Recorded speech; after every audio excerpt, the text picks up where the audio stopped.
In this month's episode, we are talking about how to succeed with contest playing. And it's not only like a general discussion, but we're also gonna talk specifically about Hayes' adventure at the Winfield competition here in October 2024. So here we go.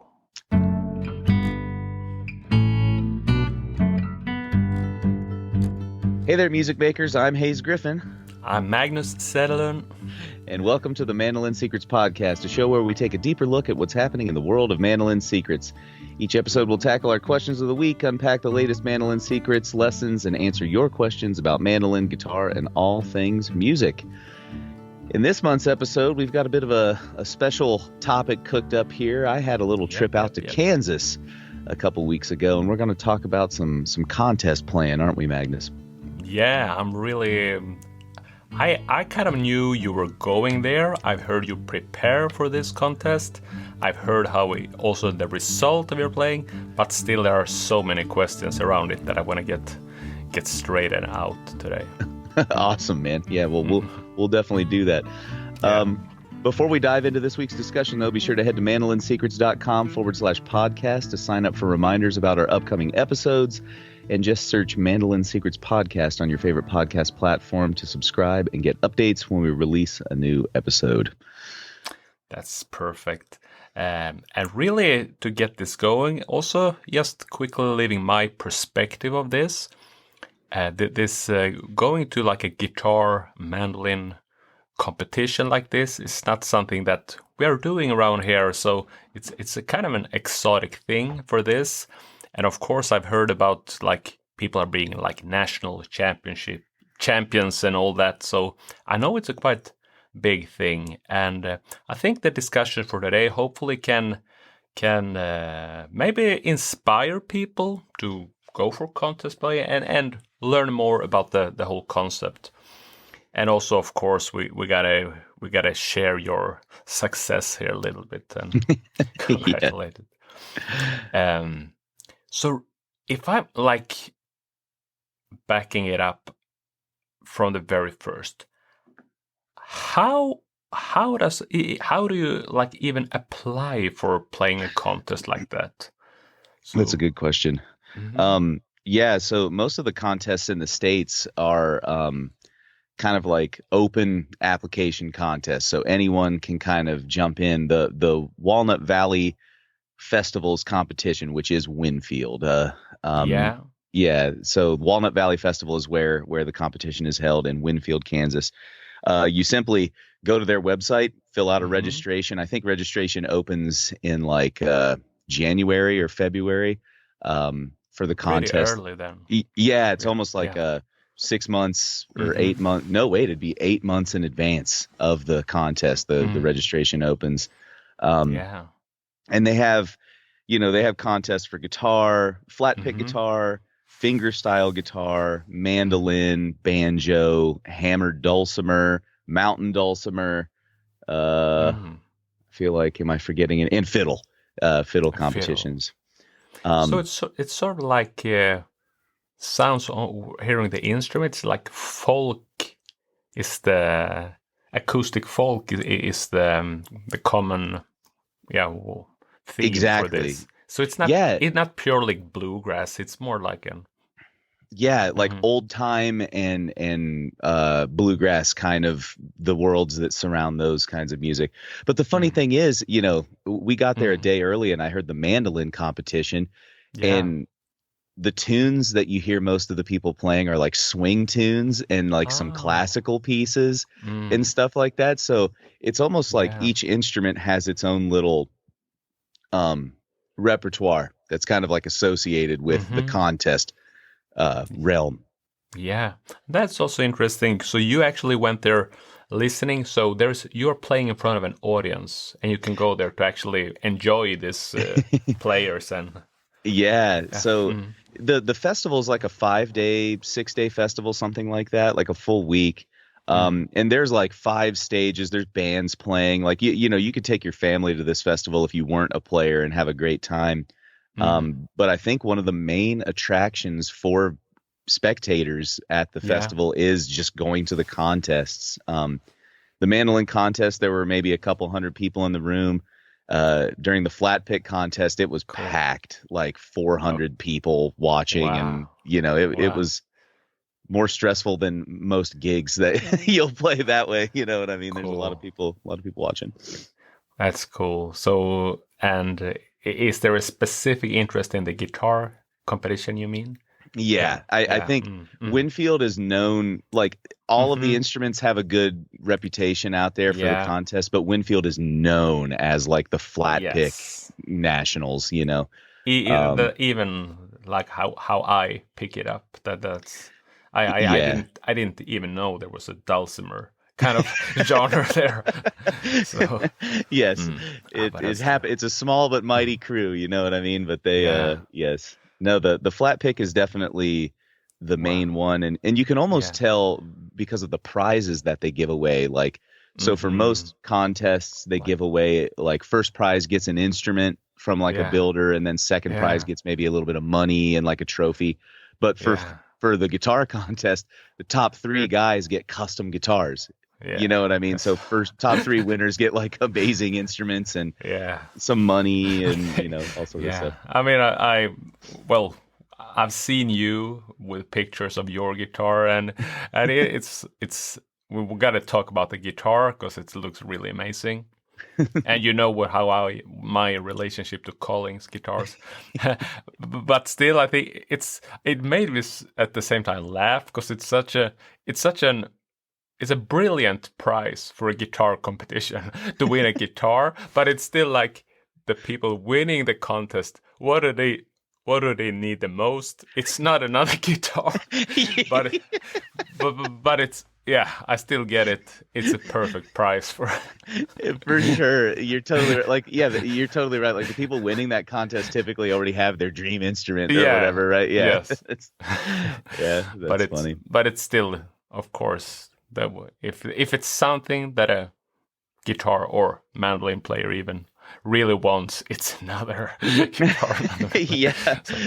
What's that phrase? How many guitars is enough guitars? One more, One more.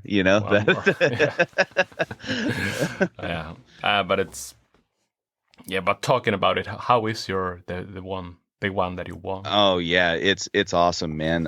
Let me pull it out here. So while I'm busting this out, I guess I'll talk a little bit too. Like, so the way that the contest, at least flat pick, works. So it's held at 9:00 on a Saturday morning.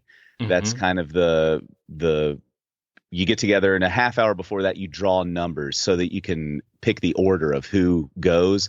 So it's like a random kind of. Yeah. So there were 42 people that signed up for the contest this year. 7 no-shows, I think. So that means like 35 total contestants. And you pick numbers. Everybody gets their number, and then they have this like holding area behind the stage where we all like stand and practice until it's our turn to go play. And they do one round. You play 2 tunes. You have like roughly 5 minutes to play your tunes. If you go much over that, then they kind of dock you points. And then out of that first round, they select 5 to go to the finals.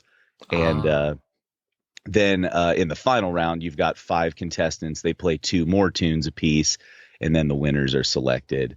And I was lucky enough to be one of those 5 finalists this year and got second place. The guitar is let me get the mic out of the way here a bit. It's a Collings Winfield model, they call it. It's got this like wheat inlay in the headstock.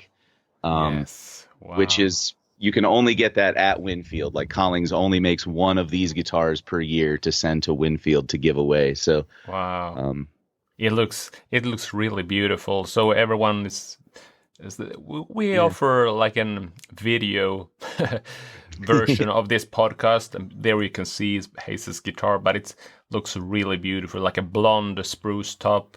Is it also like a tortoise kind of pickguard? Yeah, it's like they call it like a Dalmatian tortoise pickguard because it's got like the spots in it. It's the Collings Winfield model is patterned like if you get one without the wheat inlay in the top, it's called a Collings CW after Clarence White. So it's kind of patterned after Clarence White's guitar. Does but that this one's even have mahogany. a big sound hole on it? It's slightly bigger than like a normal guitar. I can You can tell barely actually. tell, but you can see the fingerboard kind of extension hangs over the edge of the sound hole. That's the kind of tell right there. Cool. Yeah, and it's man, I got to strum a chord on it.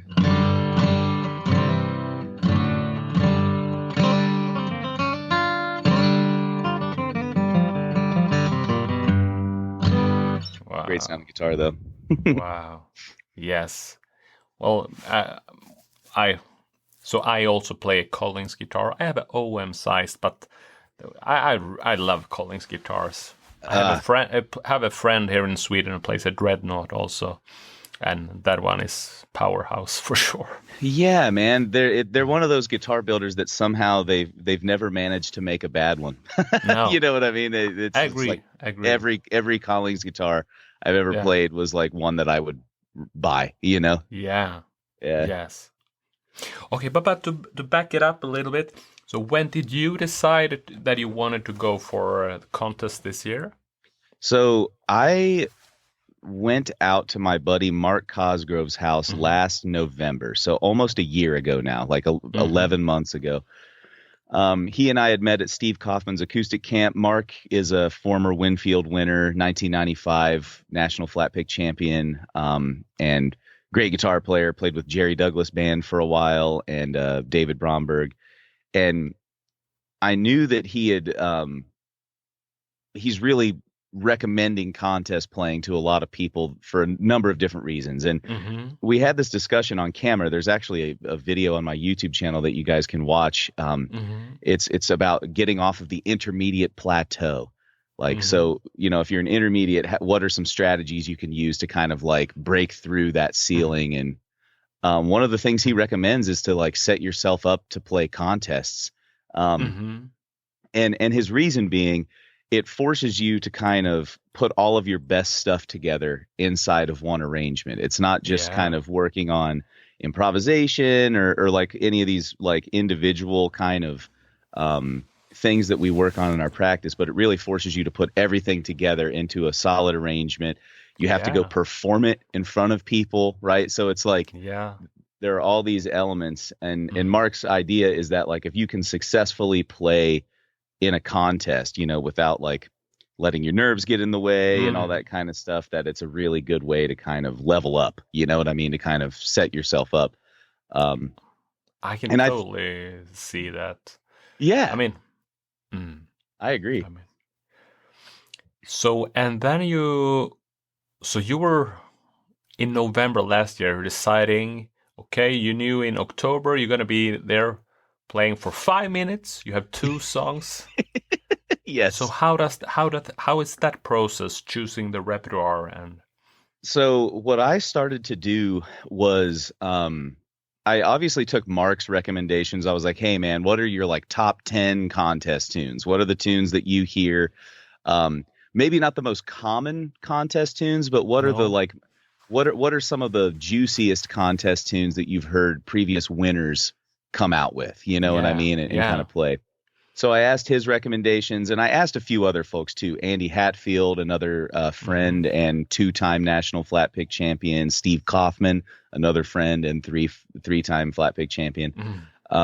So I asked these guys about some tunes, and then once I had my list, I started just kind of like listening down through the tunes and playing through them and kind of deciding which ones fit my personal style the best. And what I landed on, so my first round tunes for this year was a tune called Blackberry Rag, which was kind of made famous by Doc Watson. He played that one.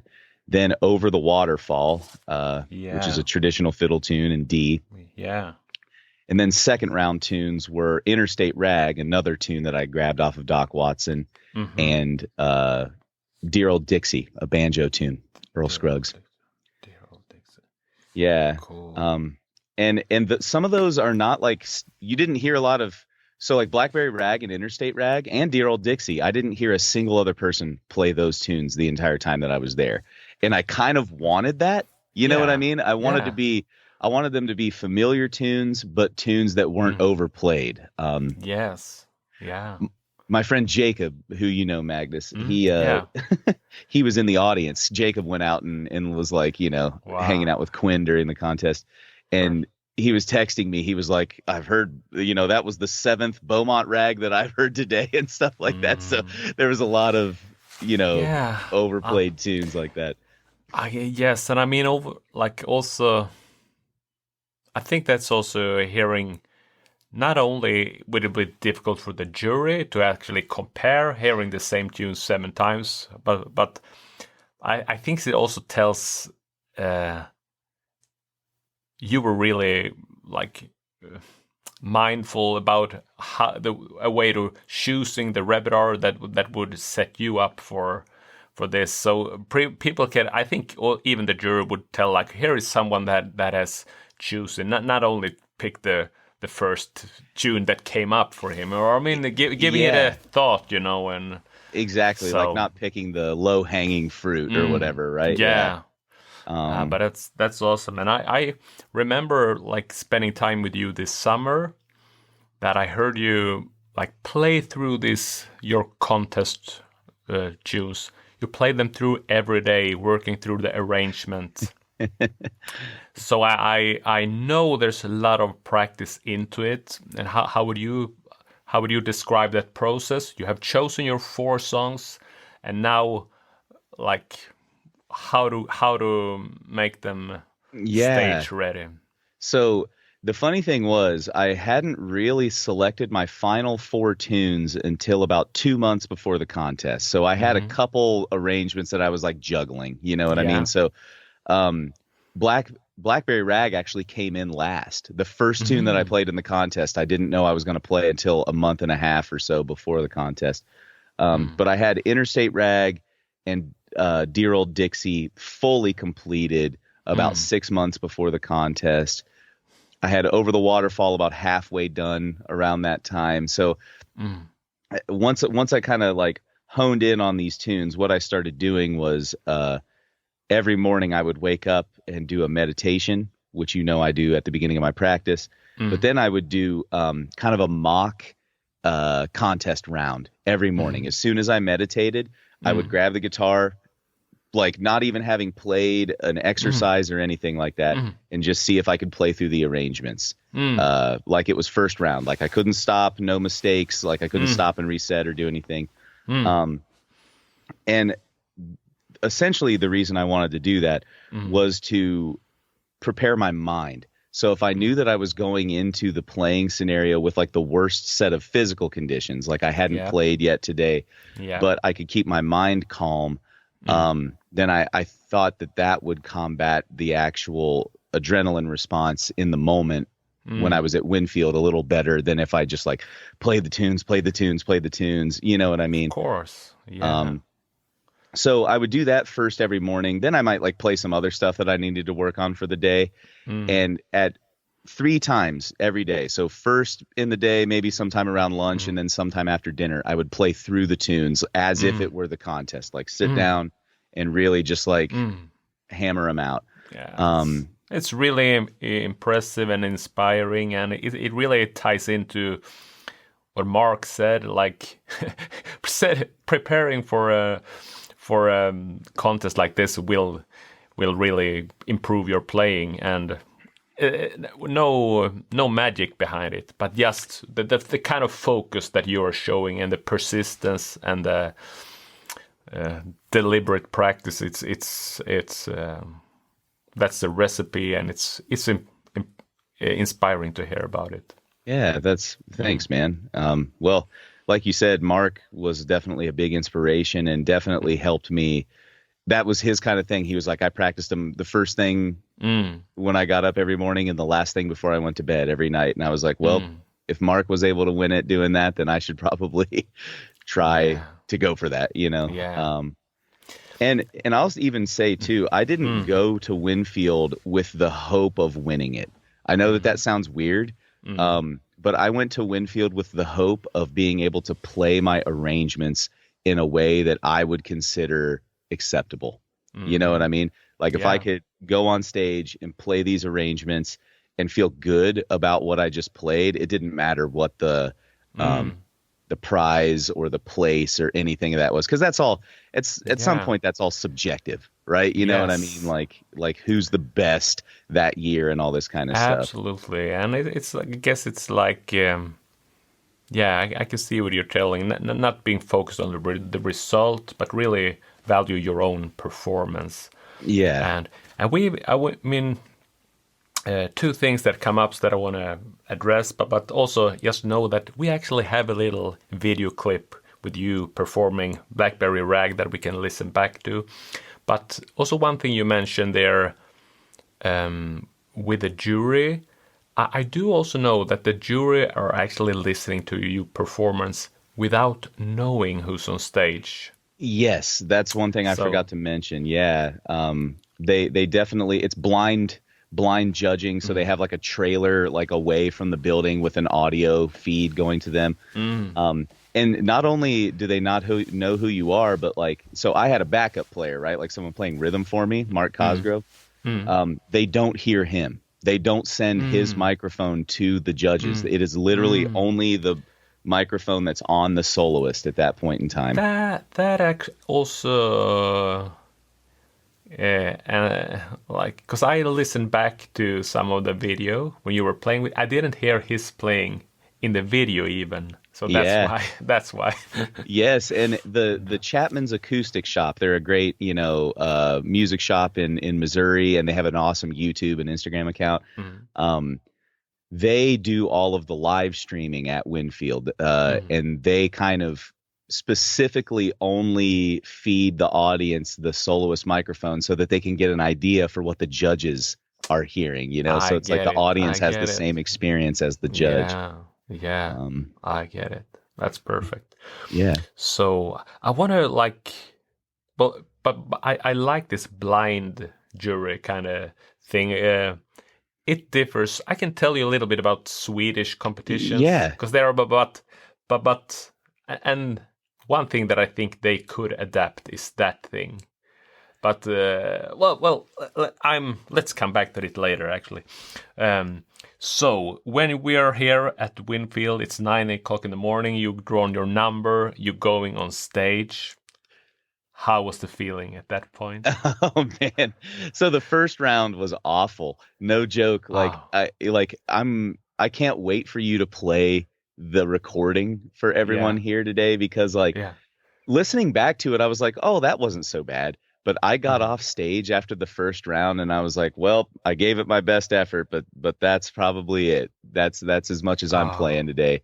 I sat down to play my first tune. So first off, it was like 36 or 37 degrees Celsius that day. Oh, really hot. It was like disgustingly hot. My hands were like wet from the sweat just from being outside. And I was like constantly wiping my pants and like trying to get the hands.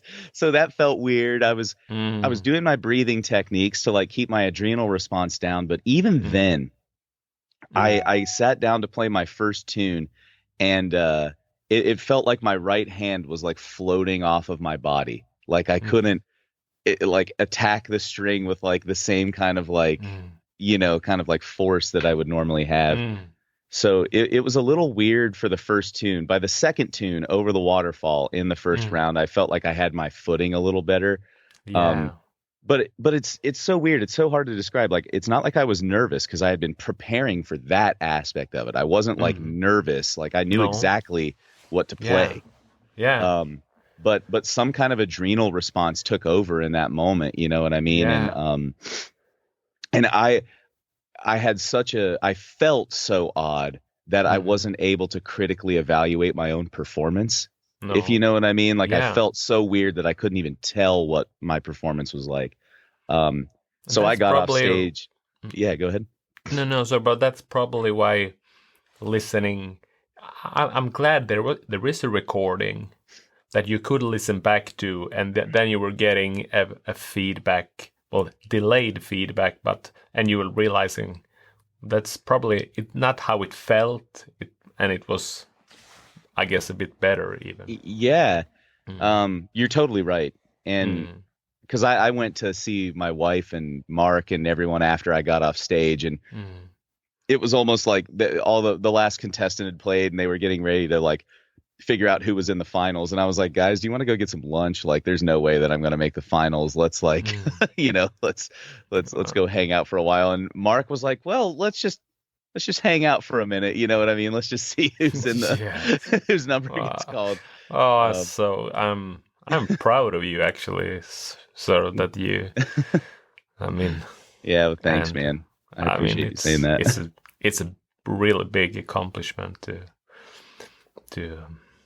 I actually make it like that. I was stunned to even just make the finals, you know, like the fact that I made the finals was an honor enough. And Mark even said this when he was playing there, but when my number got called for the finals, in some way it was like surprise because I didn't think that was going to happen. But I also felt like relieved in a way because I was like, well, like I'm going home with a trophy no matter what. So I might as well there's like kind of like no pressure at that point. No, you know what I mean? You were so a winner already. Yeah, exactly. So I was kind of just like, well, I guess I'll go play the other two tunes and see what happens. You know what I mean? That was kind of where I went from there. That's perfect. And so this is actually going to be the first time for me even listening back to your Blackberry Rag performance. Let's do it, and then maybe afterwards you can let us know a little bit, well, shortly about your kind of arrangement ideas for it. Absolutely. I think so people, here we go. This is Hayes Griffin at Winfield 2024. And what? Let me see. I know this how to play it back, but right now I gotta do it. Yes, here it comes.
Yeah.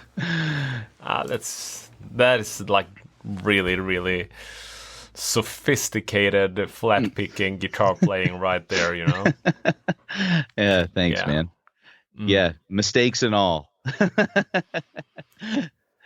Yeah, but I mean, also you put the bar pretty high with all this like the sweeping techniques and the triplet kind of things, and I mean and all the the cross picking, of course, and definitely. I mean, and, you really stretch for yeah. Mm-hmm. I think that, because you were asking, like, what was I thinking arranging this, and like kind of going into it from that perspective, that is what I was thinking. It was like, I didn't want to stretch. I didn't want to play anything that was outside of my abilities. You know what I mean? Like attempt to play something that I couldn't handle consistently, but I did want to play nearly everything that was at the top of my abilities. Yeah. You know what I mean? Yeah.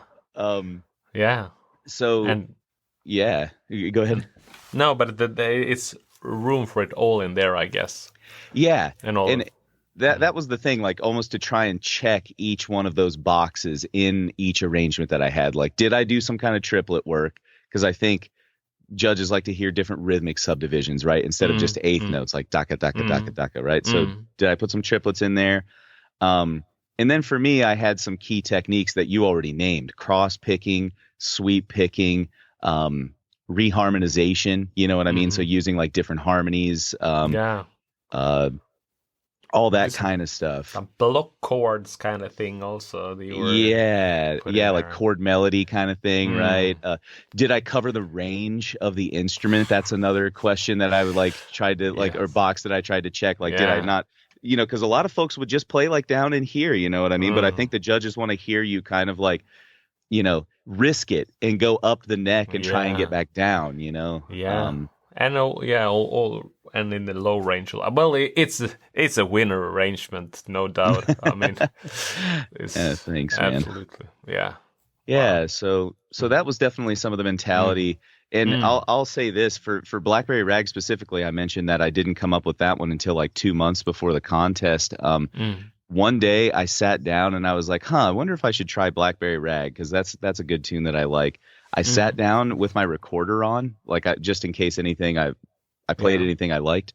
And the arrangement that you heard today, like this never happens, but the arrangement that you heard today was exactly what I played that first time. Like, wow. Like, so I was just like, well, I've got to relearn that. Whatever I just played, I've got to capture that magic. So, wow. And that is, and I hearing that, I think that's also because you had prepared some other arrangements. You have like checked the boxes for those tunes already. There, it's a receipt that Mark's method works.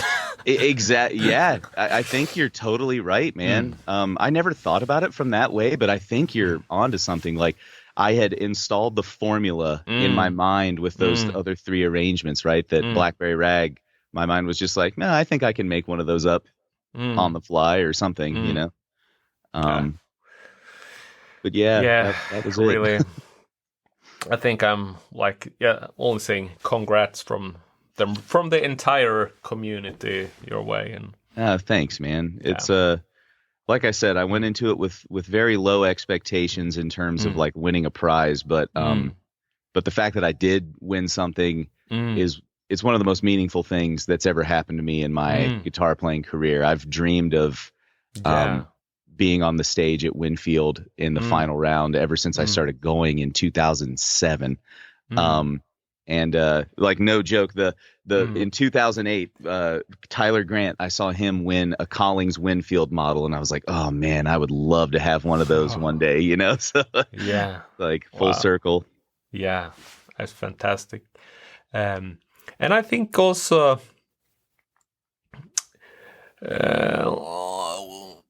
well, because I kind of, since this is sort of an exotic thing for me with the way you're competing, still we have something similar here in Sweden. Yeah. It's called Riksspelmanstävlingar, and it's sort of also like a national music maker kind of thing that you, but and it's all in traditional music.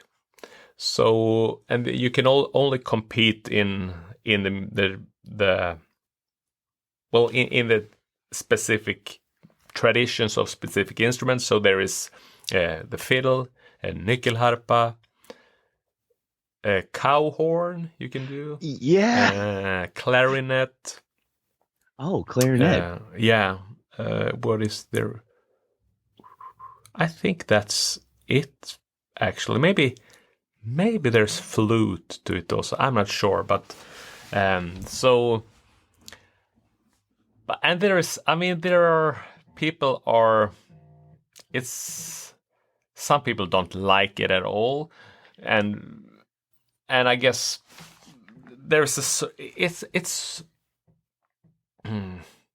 So here's one of the things that I find problematic with that competition. First thing, you're not actually competing against each other. Basically, you're going in front of a jury to see if they will sort of qualify you for the tradition that you're playing in. Okay. So yeah, so because that's also it's an old tradition from the 30s. And it's actually, they came to the conclusion that you can't compare playing polskas from the region of Dalarna with polskas from the region of Skåne or anything, because it's so you're actually, it's more like if you are a qualified carrier of the tradition more of, and you go there and so you can win either bronze, silver or gold medal. But you're playing in front of a jury, and it's not a blind thing. So it's also the thing, of course, it's easier to get qualified for the Dalarna repertoire if you come from Dalarna.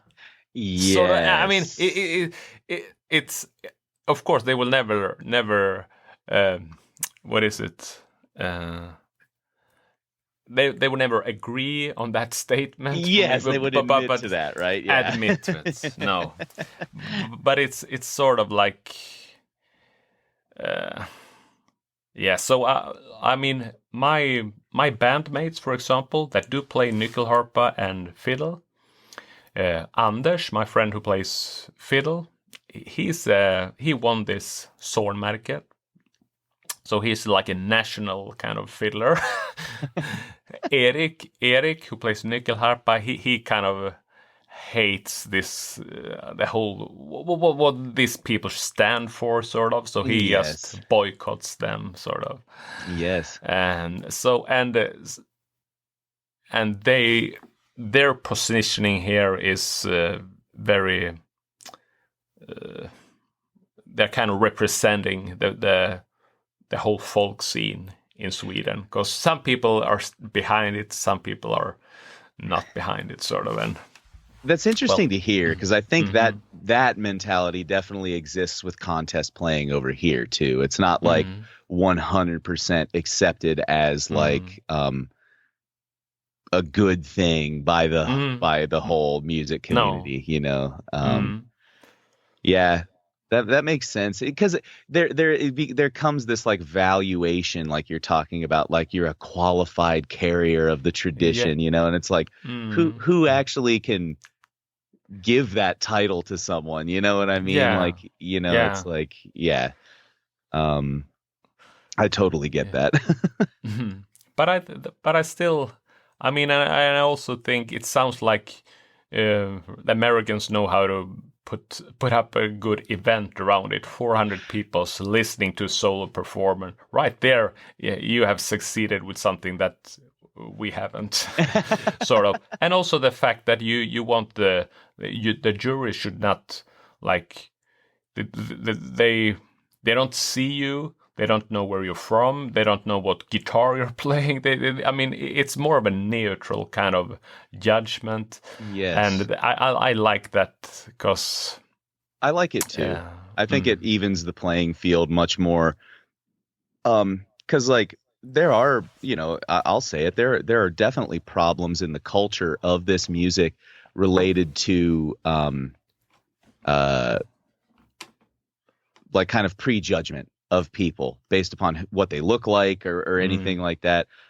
So it definitely can help strip some of that out of the judgment process. And I'll say this too, even just from like the vibe of the contestants when we're all hanging out backstage and getting ready, there used to be this culture of kind of like, you know, guarding your licks and like, you know, some guys would play mind games with the other, you know, contestants to kind of throw them off. But like this day and age, it's almost just like a celebration of flat picking guitar. Oh, yeah. You know what I mean? Like everyone backstage was there to have a good time. We're all pals. We're all making jokes. We're all like, oh, hey, what arrangements are you playing today, man? And just kind of chatting about it.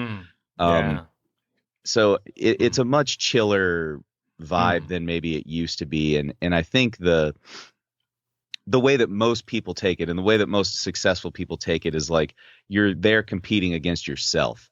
To, you know what I mean? Yeah. Like it's exactly what I was talking about. Like can I test my own mental fortitude as opposed to like, how does my guitar playing sound compared to that guy's guitar playing? You know what I mean? Yeah. It's less about that second kind of thing and more about the kind of personal journey. Yes. I think. Yes. Well, thanks, Hayes, for coming in and sharing your story here and also all the information about contest playing. And honestly, I'm inspired by it. I would love to try something like that. It's almost like putting together these arrangements. It sounds like doing like a Mandolin Mondays feature for me, but yes. times 20 times 10. Like so, I know that would something that really would improve my playing going into something like that. Well, man, I'm just gonna say that I already booked my hotel room for next year. So if you know, if you want to come check out the National Mandolin Championship, it is open to international contestants. You know what I mean? So yeah. Well, let's talk more about that. We'll leave it as a cliffhanger for them. Yeah. Yes. Anything you wanna end the today's podcast, Hayes? Just thanks for all the kind words and for letting me talk about the contest. Like I said, this is definitely kind of a landmark experience in my life, and I mean all the stuff that you and I have talked about over the last couple years related to just technique and our conversations about music definitely contributed to it, man. So thanks for everything that you've given me over the last few years. You were a part of this, dude. Okay, thank you very much. Glad to hear it. Yes, and also a little. So I guess we're wrapping this up. Hope people are feeling inspired by this. And one thing that we always like to remind people of, my friends, always remember: be a music maker.